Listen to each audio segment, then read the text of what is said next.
Hello, good morning students. Today in 12th class physics we are continuing with magnetic force, है ना। तो magnetic force में अभी हम लोगों ने ये पढ़ लिया था, किसी भी चार्ज को किसी मैग्नेटिक फील्ड में अगर चलाएं, किसी चार्ज को अगर किसी मैग्नेटिक फील्ड में अगर चलाएंगे तो उसके ऊपर एक फोर्स लगेगा and the value of the force will be given bye QVB sign theta. इसमें थीटा जो है बच्चों, theta is the angle between V and B। इसको सिंपल भाषा में अगर अभी हम लोग बोलें तो theta is the angle between the direction of motion, angle between the direction of motion of the charge and the magnetic field. अब इसमें जितने भी अभी हम लोगों ने ऑब्जर्वेशंस लिए थे उन सभी को अभी हम आपको एक बार क्विकली रिवाइज करा दें। अभी हमने बोला QVB साइन थीटा को अभी हम लोग QV क्रॉस B भी लिख सकते हैं। तो ये जो फोर्स है this is expressed as the vector product of velocity and magnetic field. अभी हम लोगों ने बोला ये फोर्स जो है किसके ऊपर डिपेंड कर रहा है, फोर्स एक वेक्टर है, मतलब इसका कुछ डायरेक्शन होगा। तो अगर आपने किसी चार्ज को किसी मैग्नेटिक फील्ड में चलाया, if a charge is moved in a magnetic field then a force acts on it and the direction of the force will be given by direction of V cross B। Direction of V cross B से आपको direction of force मिलेगा and in fact the direction will also depend on the charge. Direction charge के ऊपर कैसे depend करेगा भाई, अगर ये पॉजिटिव चार्ज होगा तो यहां पर प्लस साइन आएगा, और अगर यहां पर चार्ज अगर आपने नेगेटिव ले लिया तो F और V क्रॉस B के बीच में ये चार्ज एक नेगेटिव साइन दे देगा, जो कि ये इंडिकेट करेगा कि V क्रॉस B और फोर्स का डायरेक्शन ऑपोजिट है ना। So now we will discuss all the observations which we have discussed in the previous classes। तो अब हम लोग ये कहते हैं कि सबसे पहली चीज तो ये है कि जहां पर भी आप ये ऑब्जर्वेशंस लेने वाले हैं वहां पर magnetic field should be present. Magnetic field present है कि नहीं वो चेक करने के लिए अभी हम लोग चार्ज का यूज करते हैं। तो अगर अभी हमने चार्ज को रेस्ट पर लिया, if the charge is at rest, अगर चार्ज रेस्ट पर है बच्चों तो क्या बोलेंगे, वेलोसिटी जीरो रहेगी। चार्ज अगर रेस्ट पर है तो वेलोसिटी जीरो रहेगी, मतलब फोर्स जीरो आएगा। मतलब ये मैग्नेटिक फील्ड जो है किसी चार्ज के ऊपर कोई फोर्स एक्सर्ट नहीं करती if the charge is at rest. So this force, this magnetic force acting on a charge acts only when the charge is moving. ये जो फोर्स लगेगा ये तभी लगेगा जब चार्ज मूव कर रहा है ना। तो अब हम लोगों ने ये पढ़ लिया कि if the charge is at rest then no force acts on it, है ना।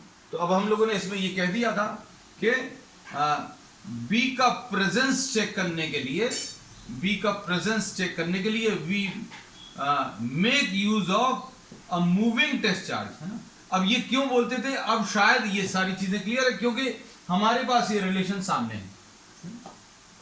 So we'll be discussing all the observations which you have discussed after finding out this formula। और ये formula किस चीज का है, the force which acts on a charge moving in a magnetic field। तो force acting on a charge moving in a magnetic field ये relation है ना। तो अब हम लोगों ने ये बोला कि अगर किसी पॉइंट पर मैग्नेटिक फील्ड है कि नहीं वो चेक करने के लिए आप मूविंग टेस्ट चार्ज का यूज करते हैं। क्यों, क्योंकि अगर आपने चार्ज रेस्ट पर लिया तो वेलोसिटी जीरो होगी, वेलोसिटी जीरो होगी मतलब फोर्स नहीं आएगा, और फोर्स नहीं आएगा, फोर्स किसी चार्ज के ऊपर अगर नहीं लग रहा है तो मतलब ये हो सकता है कि ना तो वहां पर इलेक्ट्रिक फील्ड है ना मैग्नेटिक फील्ड है ना। तो अब हम लोगों ने ये कह दिया किसी पॉइंट पर मैग्नेटिक फील्ड है कि नहीं उसका प्रेजेंस चेक करने के लिए आप मूविंग टेस्ट चार्ज का यूज करते हो। उसके जस्ट पहले वाले पॉइंट में बता दिया कि अगर चार्ज रेस्ट पर है तो कोई फोर्स नहीं आएगा। क्यों, क्योंकि वेलोसिटी की वैल्यू जीरो रहेगी, फोर्स जीरो आएगा। अब इसके बाद बच्चों अब हम लोगों ने अगला ऑब्जर्वेशन ये लिया था कि आप चार्ज को मूव Q इन डिफरेंट डायरेक्शंस, आप एक चार्ज को उसी पॉइंट से उसी वेलोसिटी से डिफरेंट डायरेक्शन से मूव कराइए। तो इसका मतलब क्या है, अगर आप उसी चार्ज को उसी पॉइंट से अलग अलग डायरेक्शंस में चलाएंगे तो क्या होगा, फोर्स का जो मैग्नीट्यूड है वो अलग अलग आएगा। रीजन क्या है? रीजन अब हम लोगों को पता हुआ है। तो हम लोगों ने बोला ये एक्सप्रेशन को सामने रखकर अब हम सारी चीजें डिस्कस कर रहे हैं। That if you are changing the direction of movement of the charge, charge वो ही है, वेलोसिटी भी वो ही है, मतलब you are moving the same charge, you are moving the same charge, Q constant है, V भी सेम ले लिया, लेकिन थीटा आपने डिफरेंट कर दिया। You are moving the charge in different directions. अगर आपने चार्ज को डिफरेंट डायरेक्शन से मूव कराया तो फोर्स की वैल्यू सभी जगह पर डिफरेंट आएगी। तो ये पॉइंट भी अभी हम लोगों ने डिस्कस किया था, that if the same charge is allowed to pass through the same point with the same speed but in different directions, ये डायरेक्शंस अगर डिफरेंट होंगे, डिफरेंट डायरेक्शंस अगर होंगे तो फोर्स की वैल्यू सभी जगह पर डिफरेंट आएगी। लेकिन एक और ऑब्जर्वेशन था कि आप उसी चार्ज को उसी स्पीड से, उसी चार्ज को उसी स्पीड से अलग अलग डायरेक्शंस में चलाएंगे तो फोर्स डिफरेंट आएगा, but force will always be perpendicular to velocity. ये भी एक ऑब्जर्वेशन है ना।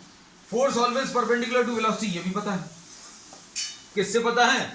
क्योंकि ये force vector is expressed as the cross product of velocity and magnetic field. ये force vector is expressed as cross product of velocity and magnetic field. Therefore, force will be perpendicular to velocity. मतलब force will always be perpendicular to the direction of velocity. ठीक है? अब हमें ये पता चल गया, force exerted by the magnetic field is always perpendicular to the direction of motion. मतलब आप जिस डायरेक्शन में चार्ज को चलाओगे, जिस डायरेक्शन में भी आप चार्ज को चलाओगे, फोर्स हमेशा उसके परपेंडिकुलर रहेगा। तो ये इससे पता चलता है वेक्टर्स की ये बेसिक प्रॉपर्टी है कि अगर कोई वेक्टर दो और वेक्टर्स के क्रॉस प्रोडक्ट के फॉर्म में एक्सप्रेस है तो ये वेक्टर इसके भी परपेंडिकुलर रहेगा और बी के भी परपेंडिकुलर रहेगा। तो ये अभी हम लोगों ने चूंकि यूज नहीं किया इसलिए लिखा भी नहीं, लेकिन ये बता दिया कि भाई आपने इस चार्ज को इस डायरेक्शन में चलाया तो फोर्स ऐसा कुछ आएगा परपेंडिकुलर टू वेलोसिटी। अगर आपने ऐसा कुछ चलाया तो force will be perpendicular to velocity. ये वेलोसिटी अगर ऐसी है तो ये फोर्स ऐसा आएगा। फिर उसके बाद अभी हम लोगों ने क्या बोला था? इसके बाद अभी हम लोगों ने बोला था कि किसी एक डायरेक्शन में चलाने पर, किसी एक डायरेक्शन में चलाने पर फोर्स जीरो आ जाएगा। किसी एक पर्टिकुलर डायरेक्शन में चलाने पर, जैसे सपोज फॉर एग्जांपल इस डायरेक्शन में चार्ज को चलाने पर फोर्स की वैल्यू जीरो आ गई। जिस डायरेक्शन में भी चार्ज को चलाने पर फोर्स की वैल्यू जीरो आ गई, उसको अभी हम लोगों ने डायरेक्शन ऑफ मैग्नेटिक फील्ड बोला था। तो इसमें इसको अभी हम लोग कैसा एक्सप्लेन कर सकते हैं? थीटा की वैल्यू जीरो। थीटा की वैल्यू जीरो का मतलब क्या है? इसका मतलब यह है थीटा जो था angle between V and B। तो अब हम लोगों को थीटा की वैल्यू जीरो का मतलब क्या है बच्चों? थीटा की वैल्यू जीरो का मतलब यह है the charge is moved, the charge is moved along the field. तो अगर आप किसी चार्ज को किसी मैग्नेटिक फील्ड के ही डायरेक्शन में अगर आप चलाएंगे,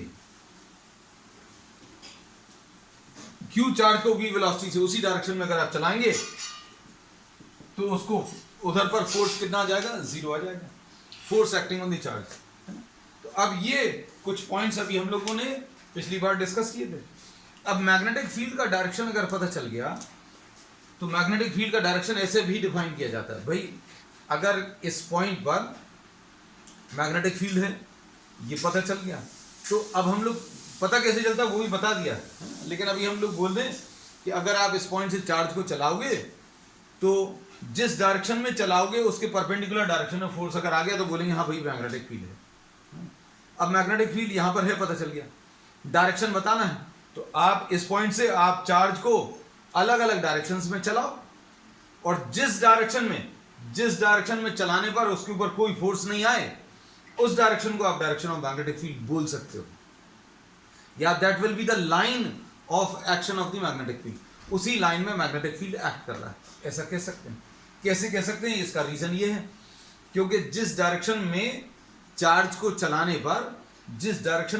चलाने पर उसके ऊपर कोई फोर्स नहीं लगता, उसको अभी हम लोग डायरेक्शन ऑफ मैग्नेटिक फील्ड बोलते हैं। क्यों? क्योंकि अभी हमने बोला if the charge is moved along the field then the force is zero. इसी फैक्ट को अभी हमने दूसरे तरीके से बोला। अब इसके बाद नेक्स्ट है बच्चों, अब मैग्नेटिक फील्ड अगर का डायरेक्शन आपको पता है, उसके परपेंडिकुलर डायरेक्शन में चार्ज को चलाओ। You are knowing the direction of magnetic field. अब आपने क्या किया, इसमें इस चार्ज को v वेलोसिटी से चलाया, तो इसके ऊपर जो फोर्स आएगा वो मैक्सिमम आएगा। और ये मैक्सिमम फोर्स कितना आ जाएगा बच्चों? देखो q v b sin 90 आएगा। क्यों? थीटा की वैल्यू बच्चों कितनी आ गई? 90।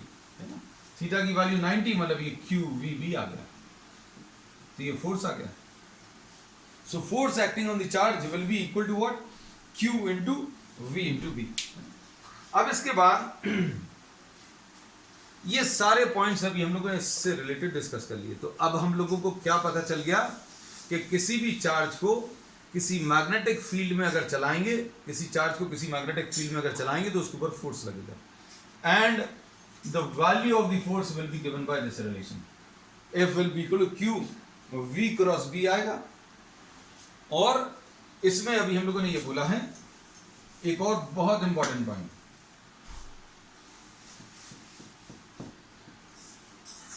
Direction of force on plus Q and minus Q will be opposite. ये बात शायद समझ में आती होगी इसको देखकर। अगर आपने ये प्लस Q लिया तो फोर्स का direction for plus Q, direction of force is given by what? Direction of V cross B. Direction of force will be given by V cross B. अब इसके बाद फॉर माइनस Q, अगर आपने ये minus Q ले लिया तो बच्चों क्या आएगा? देखकर बता सकते हो, सारी चीजें बहुत इजी हैं। For minus Q, direction of force is opposite to direction of V cross B। क्यों आएगा? क्योंकि इन दोनों वेक्टर्स के बीच में अब एक माइनस साइन आ जाएगा। देखो जरा ध्यान से, ये फोर्स की वैल्यू कितनी आ जाएगी? F will be equal to minus Q V cross B। अब इसमें अभी हम लोगों को बहुत सारी चीजें पता चल गई। क्या? मेन एस्पेक्ट ये है, मेन पॉइंट ये है that if any charge is moved in a magnetic field, उसके ऊपर एक फोर्स आएगा and the value of the force will be given by this relation and this force will always be perpendicular to velocity. Force will be perpendicular to velocity and force will be perpendicular to what? The magnetic field. अब इसमें अभी हम लोग ये कहते हैं कोई भी क्रॉस प्रोडक्ट का डायरेक्शन अगर आपको बताना है तो अभी हम लोग कहते हैं डायरेक्शन बताने का तरीका क्या रहेगा? आप पहले वेक्टर को दूसरे वेक्टर की तरफ घुमाइए, v को b की तरफ घुमाएं। अब देखना ध्यान से, बहुत सारे पॉइंट्स हैं बच्चों। अगर आपको ऐसा लगा तो वीडियो को पॉज कर करके अभी आप इन पॉइंट्स को नोट कर सकते हैं ना, because there are many concepts related to this force. इसमें अभी हमने ये बोला कि फोर्स जो है this is given by V cross B। अब इसमें suppose we are talking of plus Q charge की बात कर रहे हैं। तो अब इसमें अभी हम लोग ये कहते हैं सपोज फॉर एग्जांपल अगर आपको मैग्नेटिक फील्ड का डायरेक्शन ऐसा है, और चार्ज आपने ऐसा कुछ चला लिया V वेलोसिटी से, आपने Q चार्ज को V वेलोसिटी से ऐसा चलाया, मतलब B is along what? B is along the x axis और V direction of motion is along y axis. तो अब आपको डायरेक्शन अगर आपको बताना है डायरेक्शन ऑफ फोर्स, तो direction of force v cross b से मिलेगा। अब v क्रॉस b का डायरेक्शन अगर आपको बताना है, then you have to rotate the first vector. v को b की तरफ घुमाओ, v को b की तरफ घुमाओ। v को b की तरफ घुमाने में कोई बोल सकता है लो भाई v को b की तरफ हमने घुमा दिया, तो अभी हम लोग बोलेंगे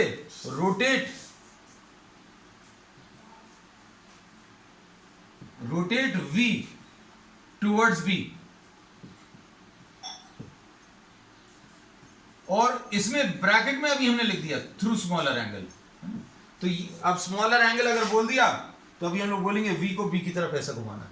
अब ये वाला रोटेशन जो है कंप्लीटली रूल आउट कर दिया, क्योंकि कुछ बच्चों के दिमाग में ये चीज आती है कि भाई v को b की तरफ घुमाना, कहने लगे लो घुमा दिया, तो ऐसा रोटेशन नहीं लेना, थ्रू स्मॉलर एंगल।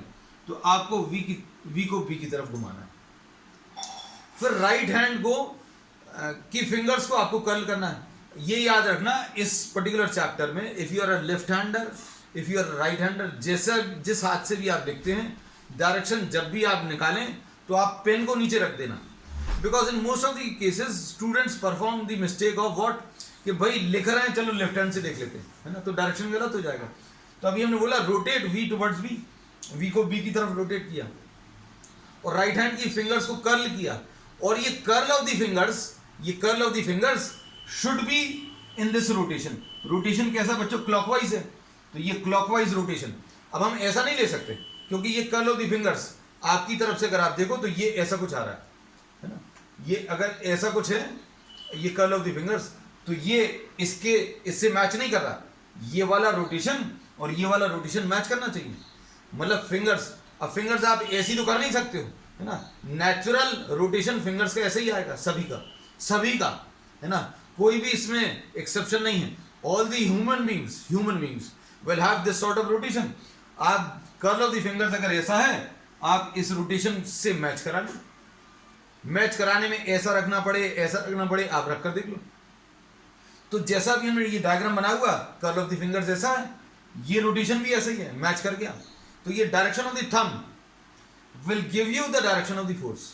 तो फोर्स इसमें कैसा आएगा इस डायग्राम के लिए, डायरेक्शन ऑफ फोर्स बच्चों परपेंडिकुलर टू पेपर। हम पेपर आपके वजह से लिख रहे हैं, हम नहीं तो हम लिखेंगे board. Perpendicular to the paper और बोर्ड एंड इनवर्ड्स मतलब अंदर की तरफ। समझ में आ गया डायरेक्शन। अब देखो, अब हम लोग अगर इसमें बी ऐसा ले लिया, वेलोसिटी ऐसी ले ली, मतलब चार्ज को आपने ऐसा चलाया, अब क्या होगा, v को b की तरफ रोटेट करो, वेलोसिटी को मैग्नेटिक फील्ड की तरफ रोटेट करो। बच्चों ये वेक्टर साइन लगा दें, वेलोसिटी को मैग्नेटिक फील्ड की तरफ रोटेट करो ऐसा। अब ये फिंगर्स को कर्ल कर दो। अब फिंगर्स को कर्ल करने में इस फिंगर्स का जो कर्ल है, फिंगर्स के कर्ल को इसके साथ मैच कराओ, है ना। तो ये देखो, अगर इसके साथ मैच कराना, हमने यहीं पर रखा, ये ऐसा कुछ है। अब ऐसा नहीं कर सकते, अगर आपने ऐसा किया तो कर्ल ऑफ द फिंगर्स ऐसा कुछ आएगा क्लॉकवाइज, लेकिन ये एंटी क्लॉकवाइज बना हुआ है। तो अभी हमने बोला ऐसा रखने पर नहीं आएगा, ऐसे ही रखने पर आएगा। ये curl of the fingers match कर गया। अब direction of the stretch thumb, ये थंब जो है ये फोर्स दे देगा। हमने बोला curl of the fingers v को b की तरफ, v को b की तरफ, curl of the fingers, curl of the fingers v towards b। ये किससे मिलेगा, थंब से मिलेगा।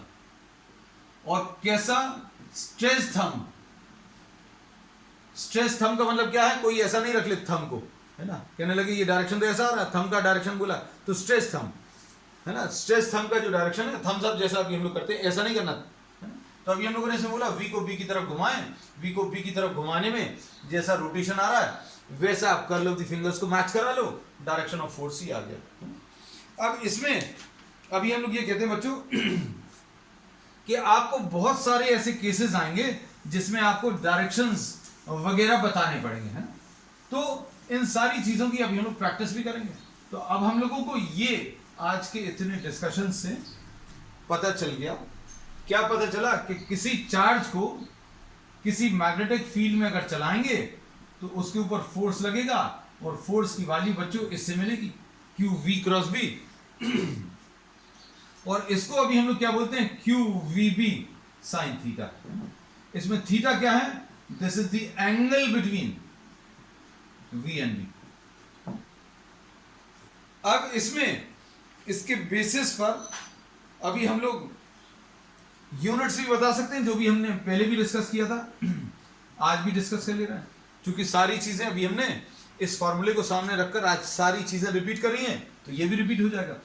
B will be equal to F upon Q into V। Force को अभी हम लोग न्यूटन बोलेंगे और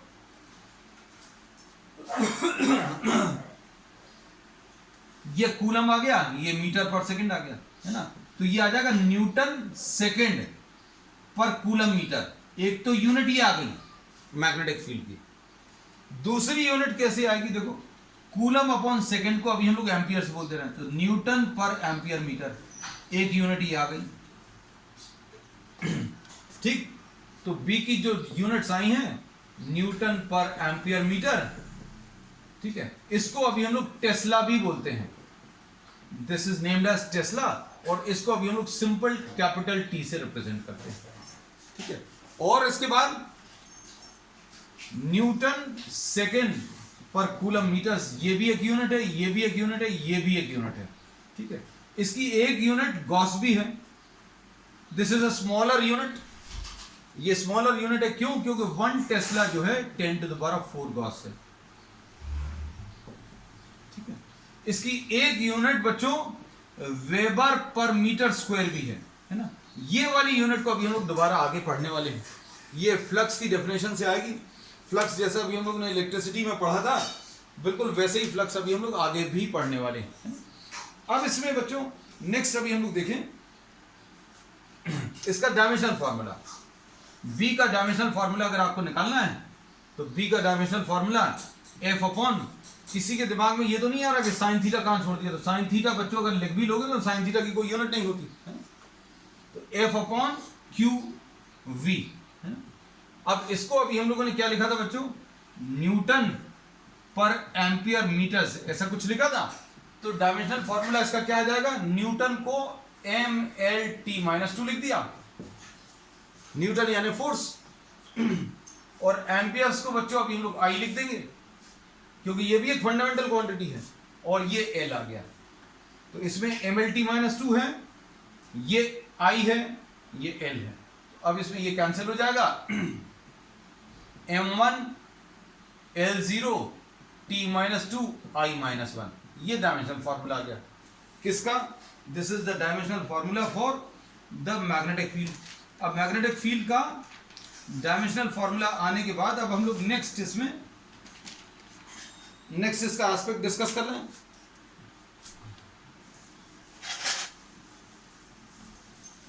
हमने बोला था यही एक फार्मूला है, और इसी एक फार्मूले से रिलेटेड बहुत सारे कॉन्सेप्ट्स बच्चे अभी हम लोग पढ़ने वाले हैं। तो देखो आज आपने देखा होगा सिर्फ एक ही फार्मूला, इस एक ही फार्मूला पे अभी हम लोगों ने इतने सारे डिस्कशंस कर लिए, ठीक है। अब इसमें force acting on a charge का फार्मूला ये है क्यू वी क्रॉस बी। अब इसमें कुछ स्पेशल केसेस हैं, क्या, force acting on the charge zero,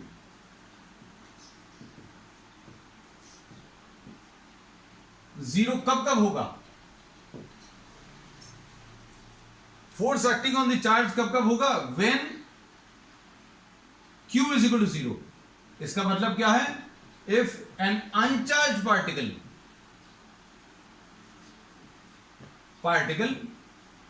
is moved in a magnetic field,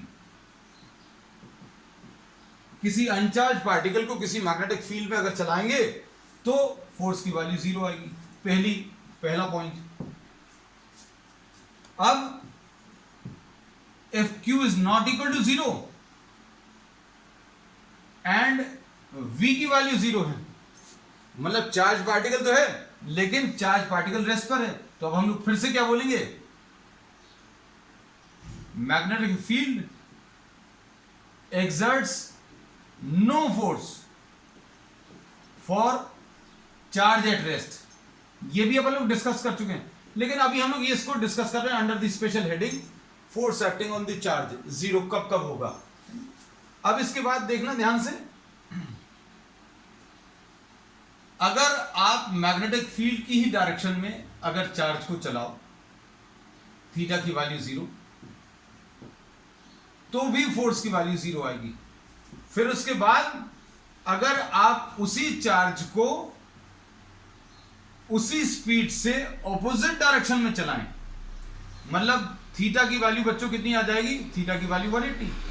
theta होता क्या है, it is the angle between, theta is the angle between velocity and magnetic field. मतलब आप चार्ज को चला रहे हैं opposite to the magnetic field, तो भी फोर्स की वैल्यू 0 आएगी। क्यों, कारण क्या है, क्योंकि फोर्स की value Q VB sine theta होता है, और इसमें थीटा यदि 0 है या थीटा की वैल्यू 180 है, तो साइन थीटा की वैल्यू 0 आएगी, और साइन थीटा की वैल्यू 0 आएगी मतलब फोर्स 0 आएगा, है ना। तो इन दोनों केसेस में साइन थीटा की वैल्यू बच्चों 0 आने वाली है, इसलिए फोर्स 0 आएगा। तो इसको अभी हम लोग ऐसा लिखते हैं Q VB साइन थीटा। चलो अब इसके बाद नेक्स्ट अभी हम लोग इसमें डिस्कस कर रहे हैं वर्क एनर्जी थ्योरम का, इससे क्या रिलेशन है। अब इसमें अभी हम लोगों को यह पता चल गया, ध्यान से सुनना, कि फोर्स की value, force exerted by the magnetic field on a moving charge, ये अभी हमने क्यों लिख दिया, क्योंकि इसी से रिलेटेड अभी हम कॉन्सेप्ट पढ़ने वाले। इसमें फोर्स की value Q V cross B है। अब इसमें पता चल गया कि फोर्स जो है बच्चों परपेंडिकुलर टू वेलोसिटी है। फोर्स कैसा है, परपेंडिकुलर टू वेलोसिटी। अब सोचकर देखना बच्चों, किसी चार्ज को आपने किसी मैग्नेटिक फील्ड में चलाया तो उसके ऊपर फोर्स लग रहा है, और कैसा फोर्स लग रहा है, perpendicular to the direction of motion. ये फोर्स हमेशा चार्ज जैसा भी चलेगा, चार्ज अगर ऐसा चल रहा है तो उसके परपेंडिकुलर डायरेक्शन में फोर्स आएगा। परपेंडिकुलर डायरेक्शन का मतलब क्या होता है, परपेंडिकुलर डायरेक्शन ऐसा भी हो सकता है, परपेंडिकुलर ऐसा भी हो सकता है, क्योंकि इस डायरेक्शन के परपेंडिकुलर बहुत सारे डायरेक्शन पॉसिबल हैं, लेकिन परपेंडिकुलर टू मैग्नेटिक फील्ड भी, वो अभी हम लोग आगे डिस्कस करेंगे।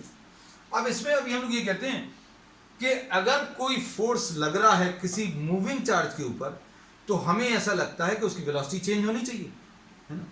तो वेलोसिटी चेंज होने के लिए हम लोगों के मन में आता है कि तुरंत कि वो या तो वो स्लो डाउन होगा या उसकी स्पीड इंक्रीज हो जाएगी, लेकिन इसमें क्या होगा ये अब हम लोग देखेंगे, है ना। देखना, फोर्स परपेंडिकुलर टू वेलोसिटी, ये अभी हम लोग कई बार डिस्कस कर चुके हैं। अब force perpendicular to what, delta S by delta T, ऐसा लिख सकते हैं क्या। वेलोसिटी को लिख दिया, क्या लिख दिया, delta S by delta T, मतलब force will be perpendicular to displacement. Force कैसा रहेगा बच्चों, परपेंडिकुलर टू डिस्प्लेसमेंट। अब फोर्स अगर परपेंडिकुलर टू डिस्प्लेसमेंट है, दिमाग में कुछ चीजें आती हैं फोर्स परपेंडिकुलर टू डिस्प्लेसमेंट से रिलेटेड। वर्क डन क्या होता है, F dot delta S. Work done by this force निकाल सकते हैं, work done by this force कितना आ जाएगा, F into delta S into cos 90, यानी ये 0 आ जाएगा। F perpendicular to delta S का मतलब ये है कि angle between force and displacement is 90। अब इसमें क्या बोल सकते हैं, work done by this force will be 0।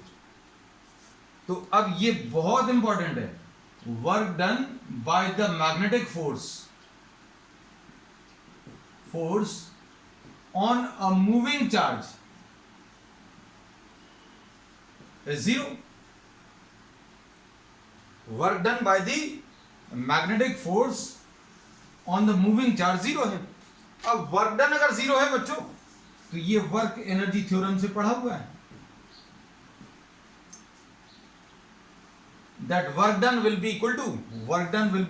Change in kinetic energy, है ना? और वर्क कितना आ गया? 0। तो मतलब चेंज इन काइनेटिक एनर्जी 0 आ गई। चेंज इन काइनेटिक एनर्जी 0 का मतलब क्या है? काइनेटिक एनर्जी कांस्टेंट है, और काइनेटिक एनर्जी कांस्टेंट है मतलब क्या है? हाफ mv² कांस्टेंट, यानी v कांस्टेंट है।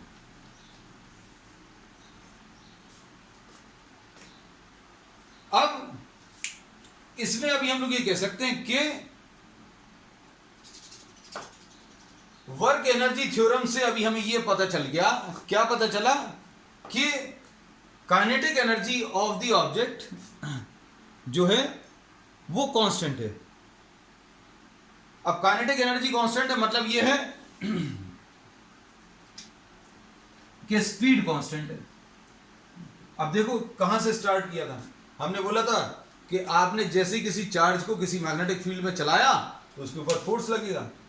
अब फोर्स लगेगा तो अभी हम लोगों को ये लगता है कि वेलोसिटी चेंज होगी। वेलोसिटी चेंज होगी मतलब या तो वो स्लो डाउन होगा या फिर उसकी स्पीड बढ़ेगी, लेकिन अभी हम लोगों को क्या मिल गया कि स्पीड कांस्टेंट है।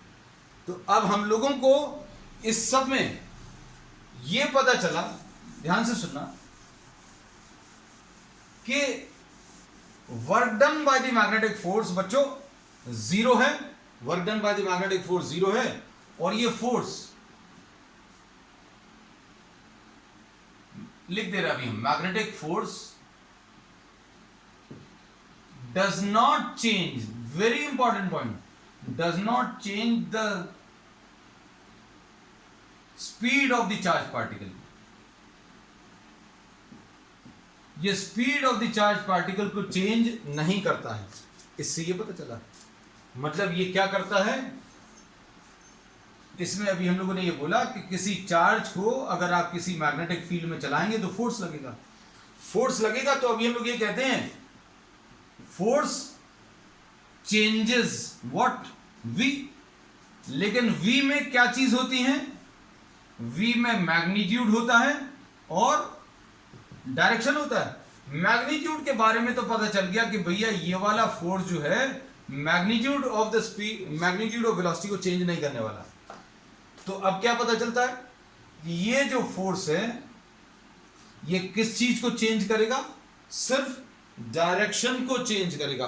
Very important point in this topic कि मैग्नेटिक फोर्स जो है it only changes the direction. अब